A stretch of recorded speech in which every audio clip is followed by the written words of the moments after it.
नमस्कार, मैं दीपक कुमार आप सभी का स्वागत करता हूं द आदर्श डायलॉग में। दोस्तों, आप सभी से निवेदन है कि वीडियो को देखिए, लाइक कीजिए, शेयर कीजिए और चैनल को सब्सक्राइब कीजिए। दोस्तों, आज हम बात करेंगे। दोस्तों, कहा जाता है कि दो बुद्धिमान व्यक्तियों का विचार एक समान होता है। अगर कुछ विषयों को छोड़ दिया जाए तो उनका जो लगभग अधिकतर विषयों पे जो उनका विचार होता है वो एक जैसा होता है। आज हम इसी तरीके के दो देशों के दो राष्ट्रपतियों के एक विचार पे विमर्श करेंगे कि उन दोनों का भारत के एक सबसे पुराने पार्टी और उनके सबसे वरिष्ठ नेता वर्तमान में जिनको माना जाता है राहुल गांधी के लिए किस तरीके से एक जैसा समान विचार था। जिस राहुल गांधी को पूरी कांग्रेस पार्टी और उनका जो दरबारी मंडली है वो प्रधानमंत्री का भावी उम्मीदवार मानता है, उनको लेकर इन दो देशों के दो राष्ट्रपतियों का भला क्या विचार था।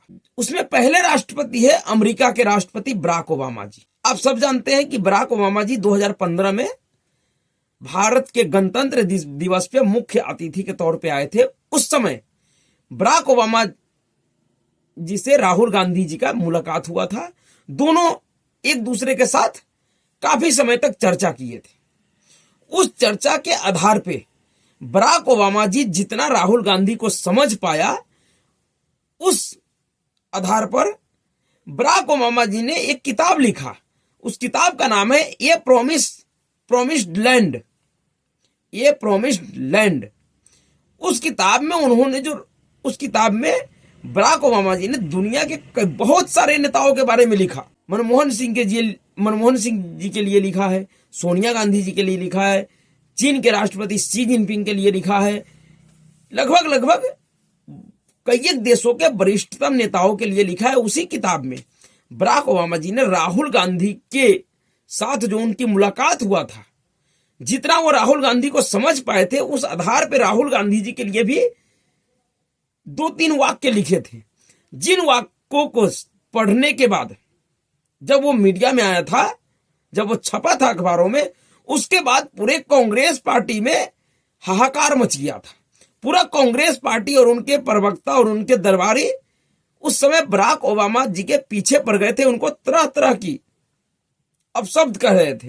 दरअसल बराक ओबामा जी ने अपने किताब में लिखा था कि राहुल गांधी एक ऐसे नर्वस छात्र के जैसा है, वो एक ऐसे अनपढ़ छात्र के तरह है जो तैयारी तो पूरा करता है लेकिन उनका तैयारी हमेशा अधूरा रहता है। वह दूसरे को प्रभावित करने का कोशिश करते हैं लेकिन वो प्रभावित कर नहीं पाते क्योंकि उनका ज्ञान अधूरा होता है। उनको किसी भी विषय के ऊपर किसी भी तरीके का तथ्यात्मक ज्ञान नहीं है। वह एक तरह से राजनीति का एक नर्वस नेता है। वो कोशिश तो पूरा करते हैं किसी को प्रभावित करने को, लेकिन या तो उनके अंदर जुनून नहीं है या वह फिर उस योग्य नहीं है। यानी कि बराक ओबामा जी ने सीधे सीधे राहुल गांधी के योग्यता पे, उनकी समझदारी पे सवाल उठाया था। अब समझिए, कुछ ही देरों की मुलाकात में क्या चर्चा किया राहुल गांधी जी ने बराक ओबामा के साथ कि बराक ओबामा जी ने उनके लिए इतना बड़े स्तर पे सोच लिया। और उस किताब में बराक ओबामा जी ने जितना भी लिखा वो कम ही लिखा होगा।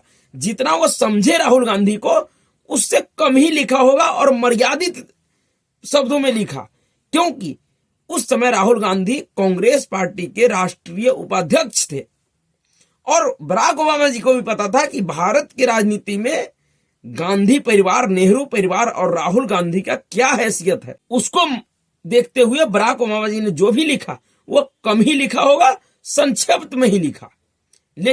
लेकिन उनके उतने ही लिखे जाने से पूरे कांग्रेस पार्टी और उनके दरबारियों में हाहाकार मच गया था। लेकिन अब बराक ओबामा जी से भी एक कदम आगे बढ़कर जो दूसरे राष्ट्रपति ने लिखा है, दूसरे देश के राष्ट्रपति ने, वह देश कोई और नहीं, वह हमारा ही देश भारत है। और इस भारत देश का ही पूर्व राष्ट्रपति जो ताउम्र प्योर कांग्रेसी, शुद्ध रूप से कांग्रेसी रहे, उन्होंने 5 दशक तक कांग्रेस में बिताया, वह उनका नाम है प्रणब मुखर्जी। दरअसल प्रणब मुखर्जी जो अपने जीवन काल में डायरी लिखते थे अपने यादगारी के तौर पे, अपने नित्यम कार्य में जो उनका समय बीतता था उस समय को जो डायरी में नोट करते थे, उस डायरी में उन्होंने बहुत सारी बातें लिखा है। उसमें उन्होंने राहुल गांधी के ऊपर भी कुछ बातें लिखी हैं, उनके लिए भी कुछ बात लिखा है। दरअसल उन बातों का खुलासा अब इसलिए हो रहा है क्योंकि प्रणब मुखर्जी की पुत्री शर्मिष्ठा मुखर्जी एक किताब लिख रही है। वो किताब पूरी तरीके से प्रणब मुखर्जी के उस डायरी पे आधारित है जो डायरी खुद प्रणब मुखर्जी ने लिखे थे, और उनसे जो उनकी बातचीत हुई अलग अलग विषयों पे, उन बातचीत के आधार पे और उन डायरी में लिखी हुई बातों के आधार पे शर्मिष्ठा मुखर्जी ने एक किताब लिखा है। उस किताब का नाम है in Pranab my father a daughter remembers. उसका विमोचन 11 दिसंबर 2023 को नई दिल्ली में होने वाला है। उस किताब में जो राहुल गांधी के ऊपर प्रणब मुखर्जी ने लिखे हैं, उनका जो विचार था, उन विचारों को बाहर आने के बाद फिर से एक बार राहुल गांधी एक्सपोज हो गए हैं। और राहुल गांधी के साथ साथ उनका जो दरबारी है, जिनको ऐसा लगता है कि राहुल गांधी भावी प्रधानमंत्री पद के उम्मीदवार हो सकते हैं, वो तो पूरी तरह से नंगे हो गए हैं। दरअसल उस किताब में राहुल गांधी के लिए प्रणब मुखर्जी ने लिखा है कि राहुल गांधी राजनीति में एक अपरिपक्व नेता के तौर पे हैं।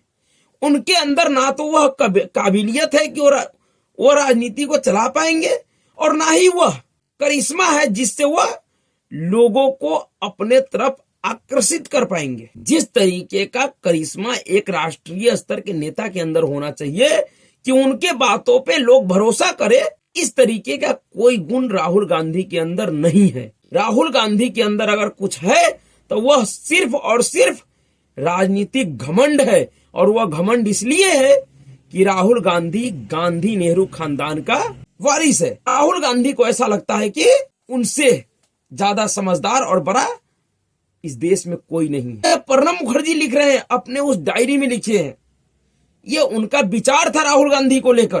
प्रणब मुखर्जी ने उसमें लिखा है कि हमने राहुल गांधी से यह कहा कि आप मनमोहन मंत्रिमंडल में शामिल हो जाइए, जिससे आपका अनुभव बढ़ेगा, आपके अंदर एक समझदारी आएगी राजनीति को लेकर, शासन सत्ता व्यवस्था को लेकर।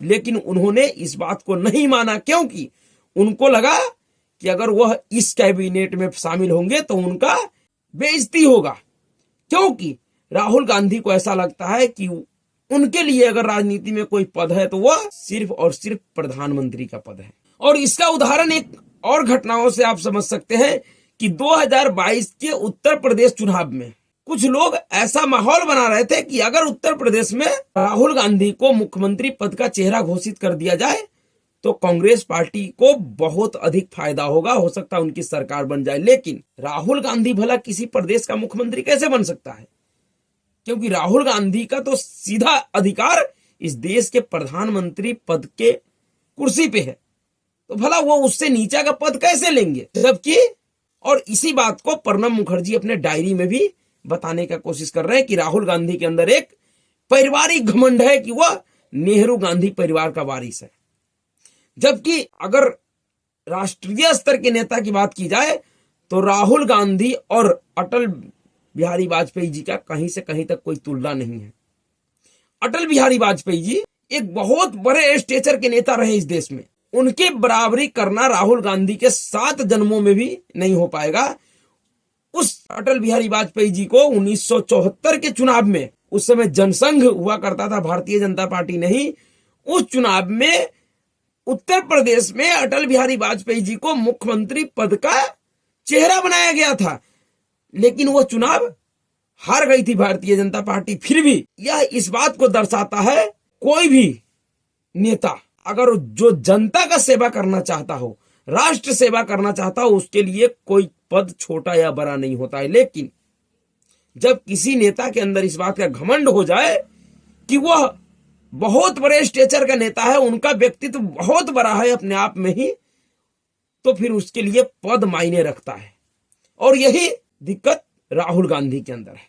प्रणब मुखर्जी अपने उस किताब में एक और घटना का जिक्र कर रहे हैं, लिखे। वो घटना है कि प्रणब मुखर्जी से राहुल गांधी का एक बार मिलने, राहुल गांधी जी ने प्रणब मुखर्जी से एक बार मिलने का समय मांगा, मुलाकात करने का। प्रणब मुखर्जी राष्ट्रपति थे, उन्होंने राहुल गांधी को मिलने का समय दे दिया। लेकिन जब मिलने का समय दे दिया तो राहुल गांधी जी सुबह ही सुबह 8 बजे प्रणब मुखर्जी से मिलने के लिए, उस समय राष्ट्रपति भवन में जो मुगल गार्डन हुआ करता था, जो इस समय अमृत उद्यान है, उसमें पहुंच गए। जबकि प्रणब मुखर्जी को सुबह सुबह टहलने का और पूजा पाठ करने का जो उनका नियमित कार्यक्रम था, उसमें किसी भी तरह का कोई दखल अंदाजी बर्दाश्त नहीं था, उसमें वो किसी तरीके का बाधा नहीं चाहते थे। लेकिन फिर भी राहुल गांधी सुबह 8 बजे उनसे मिलने के लिए पहुंच गए। तो राष्ट्रपति जी ने उनसे मुलाकात किया, लेकिन उसके बाद उन्होंने टिप्पणी किया कि अगर राहुल गांधी के साथ काम करने वाले लोगों को, उनके कार्यालय को एम और पीएम का फर्क नहीं पता है, तो फिर राहुल गांधी भविष्य में प्रधानमंत्री का कार्यालय कैसे चलाएगा। दरअसल बात ऐसी थी कि जो राहुल गांधी जी को समय मिला था मुलाकात का, वो शाम के 8 बजे का था, लेकिन राहुल गांधी सुबह 8 बजे पहुंच गए। इससे भी एक ऐसे नेता का जिसके लिए एक ऐसा माहौल बनाया जा रहा हो कि वह इस देश में सबसे योग्य नेता है, सबसे जागरूक और समझदार नेता है, उसके अंदर इस बात की भी समझना है कि उनको कौन सा काम किस समय पे करना है और उनको किस काम के लिए कब बुलाया गया है और उनको कब जाना चाहिए। इस किताब में प्रणब मुखर्जी ने एक और घटना का जिक्र किया है कि 2004 में जब अटल बिहारी वाजपेयी जी का सरकार गिर गया, कार्यकाल खत्म हो गई, उसके बाद जब चुनाव हुआ 2004 में, जब अटल बिहारी वाजपेयी, जब 2004 में इस देश का चुनाव हुआ लोकसभा का, उस चुनाव में जब कांग्रेस पार्टी जीती थी, यूपीए गठबंधन जो बना था वो जीती थी, उस समय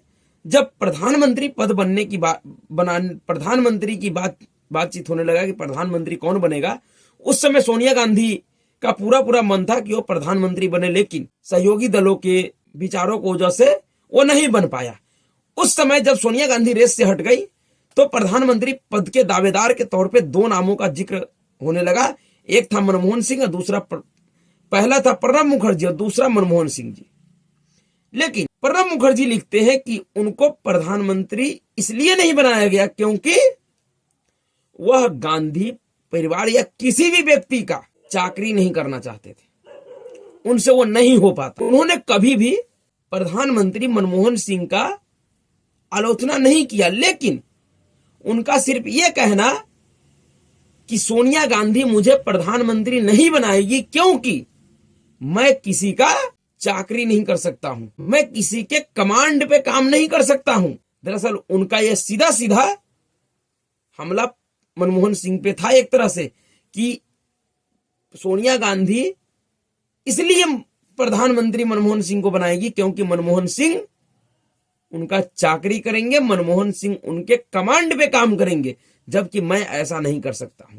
और इसीलिए कहा जाता है कि 2004 में जब यूपीए की सरकार बनी थी, उस समय प्रधानमंत्री तो मनमोहन सिंह थे, लेकिन सुपर प्रधानमंत्री, सुपर प्राइम मिनिस्टर जिसके लिए कहा जाता था वो थी इंदिरा गांधी, वो थी सोनिया गांधी। क्योंकि सोनिया गांधी जी ने प्रधानमंत्री के ऊपर भी एक ऐसा कमेटी बनाया जिसको राष्ट्रीय सलाहकार परिषद कहा गया, और उस राष्ट्रीय सलाहकार परिषद का जो अध्यक्ष थी वो सोनिया गांधी थी। उनके राष्ट्रीय सलाहकार परिषद में बहुत सारे खिलंदर लोग भी थे, जिसमें योगेंद्र यादव भी था, हर्ष मंदर भी था, और भी बहुत सारे खिलंदर लोग थे जिनके विचारों पर, जिनके बताए गए रास्तों पे इस देश का प्रधानमंत्री चलते थे। इस देश का प्रधानमंत्री अपने मन से कोई भी फैसला नहीं ले सकते थे। उस समय उनको जो राष्ट्रीय सलाहकार परिषद के द्वारा जो फैसला लेने के लिए कहे जाते थे उसी पर वो काम करते थे, और यही प्रणब मुखर्जी नहीं करना चाहते थे, यही उनसे नहीं हो सकता था। और शायद इसीलिए उन्होंने कहा कि सोनिया गांधी मुझे प्रधानमंत्री नहीं बनाएगी क्योंकि मैं कमांड पे काम नहीं करूं। तो दरअसल प्रणब मुखर्जी और बराक ओबामा, इन दोनों लोगों का जो विचार है, इनके विचारों को पढ़ने के बाद भी अगर इस देश में फिर भी एक बड़ा वर्ग राहुल गांधी को भावी प्रधानमंत्री पद का उम्मीदवार मानते हैं, तो उनके राजनीतिक सोच और समझ पे तरस आना चाहिए। समझना चाहिए लोगों को कि वो राजनीति में कितने परिपक्व है, या राहुल गांधी के तरह ही वो भी, उनके जो समर्थक है वो भी अपरिपक्व है अभी तक। तो अभी के लिए इतना ही। अगर आपको वीडियो अच्छा लगा, वीडियो को लाइक कीजिएगा, शेयर कीजिएगा और चैनल को सब्सक्राइब कीजिएगा। नमस्कार।